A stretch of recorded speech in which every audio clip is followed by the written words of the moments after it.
This is Jason Rentner and Jameer Howardson here with ProFootballHOF.com talking with one of the greatest wide receivers of all time, Dallas Cowboys legend, Hall of Famer, of course, Michael Irvin.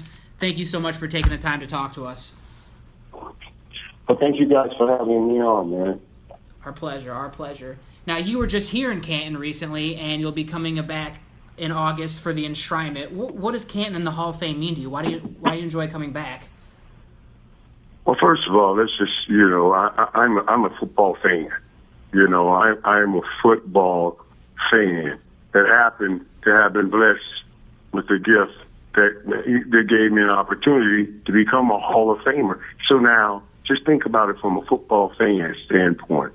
To be around those guys every year, to have an opportunity to be around those guys every year, and sit at those tables where we have those lunches and hear some of the great stories. And I'm telling you, you still have guys right now to this day that played a long time ago still arguing about the battles they had on the football field. And for me, as a football fan, and that's incredible to have an opportunity like that every year. There's no way I will ever pass that up. Is there any special stories that you recall, not just from your enshrinement, but from any past enshrinements that you have to share with us? Well, there's so many stories, Remember, the greatest thing of all of them, though, and you've heard people say it 100 times when they talk about retiring from the game of football, the thing they tell you they miss the most is the camaraderie. So we get that opportunity each year to have a locker room that is like no other, and to have that Nishki luncheon. That's always been my favorite part.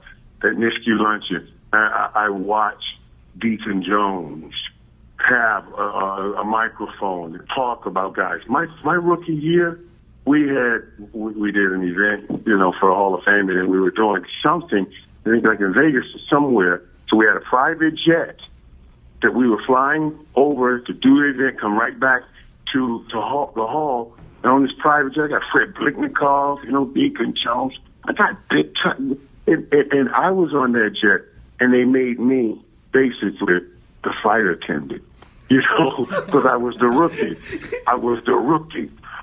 They were like, "What are you sitting here for? You the rookie. Get up and serve us some drinks around here."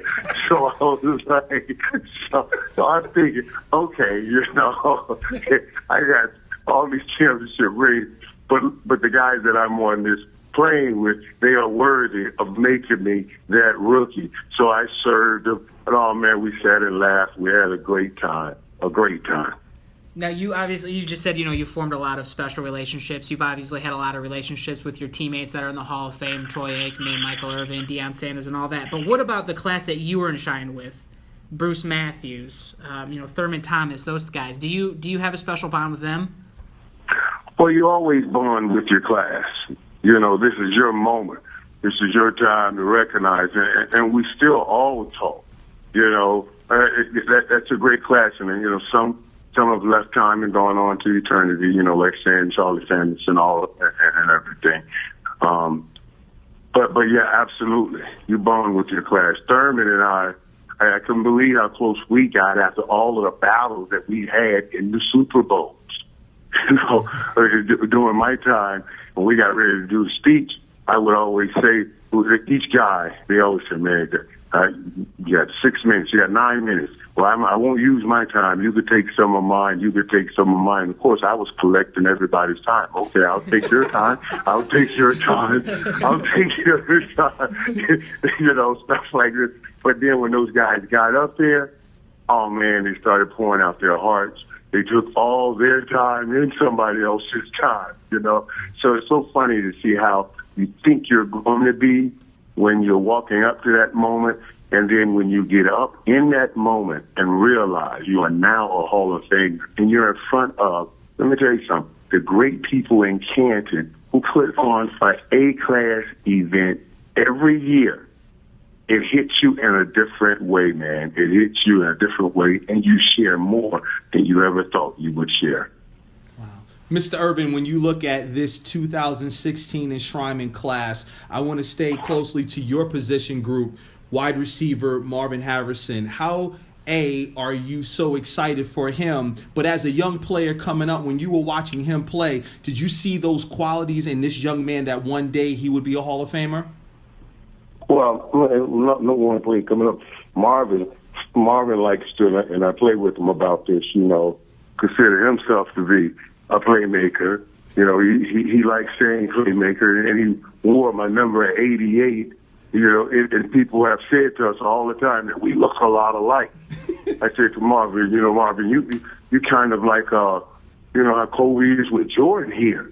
You know what I'm saying? He's been following me, but he's the right kind of guy that you want to follow. Now, Marvin's younger than me, so, I wasn't growing up watching him. Marvin actually grew up watching me, but I could see in him that champion spirit. And you remember those classic days where he and Peyton Manning would come out on the field and put in all the routes right in front of everybody, run through the route tree, and it was so beautiful. It's kind of what Steph Curry gets what he does now. People used to come and watch those guys work their routes.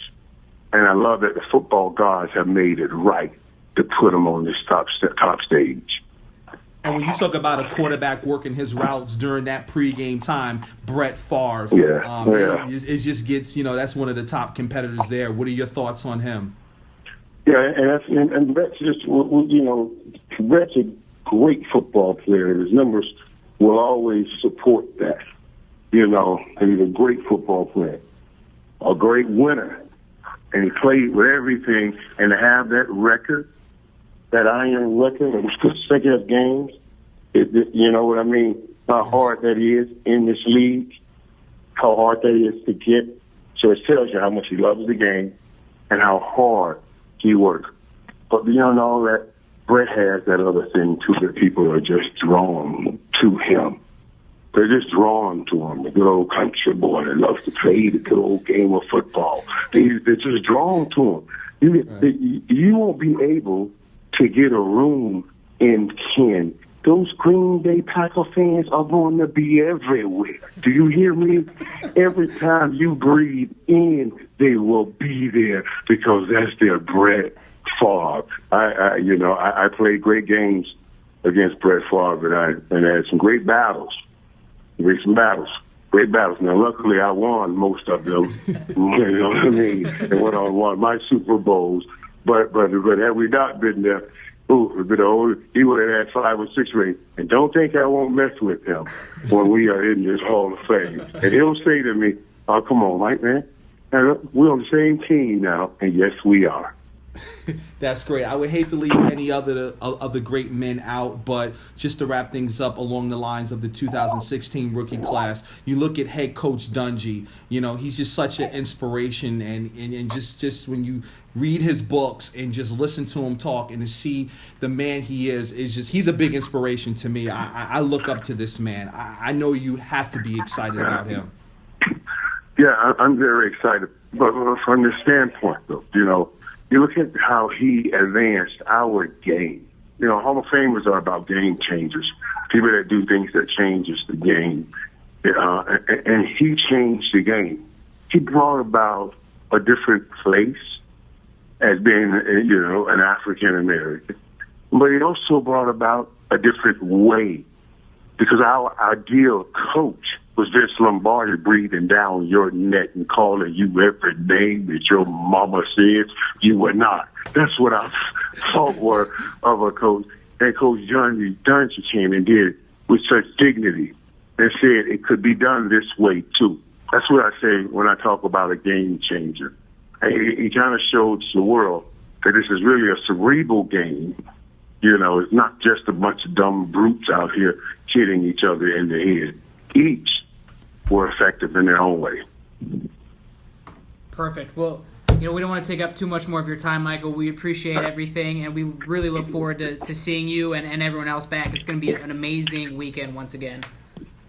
All right. Thanks, guys.